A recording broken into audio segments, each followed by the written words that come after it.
And here's the last clever transformation we'll look at for trigonometry. We're going to take an expression in the form of a sum of a sine and a cos, and we're going to write it as a single sine or a single cos. Now I'm sure you can see why this might be useful, particularly for sketching graphs or solving equations. Much easier to sketch or solve this or this than to try to sketch or solve this all at once. So if we can write it like this, we've saved ourselves some effort. It turns out it is possible in such a way that alpha is always an angle in the first quadrant. Now, the syllabus doesn't actually say that you have to be able to prove this particular relationship. It just says you have to be able to convert sums to one or the other and apply them in order to sketch and solve. So, in theory, you don't actually have to prove these. But I do want to walk you through the derivation here so you can see what's going on. What I'm trying to do is write a sine plus a cos in a form like this. Now, we've already learnt that a sine of x plus alpha is going to be sine cos plus cos sine, which is then r sine x cos alpha plus r cos x sine alpha.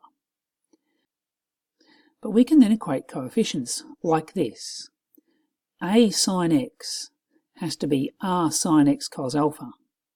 So A has to be r cos alpha.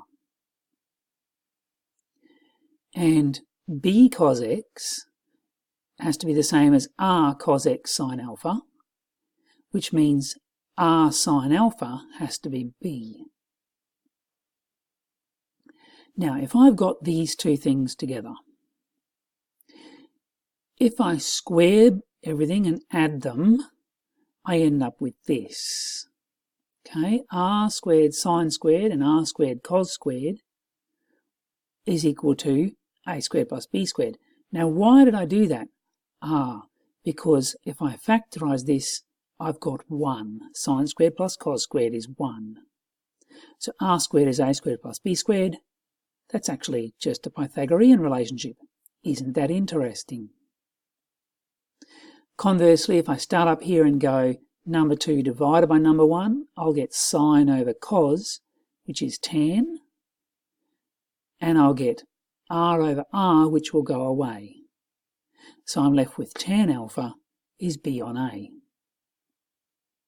So these are the things you need to try to remember.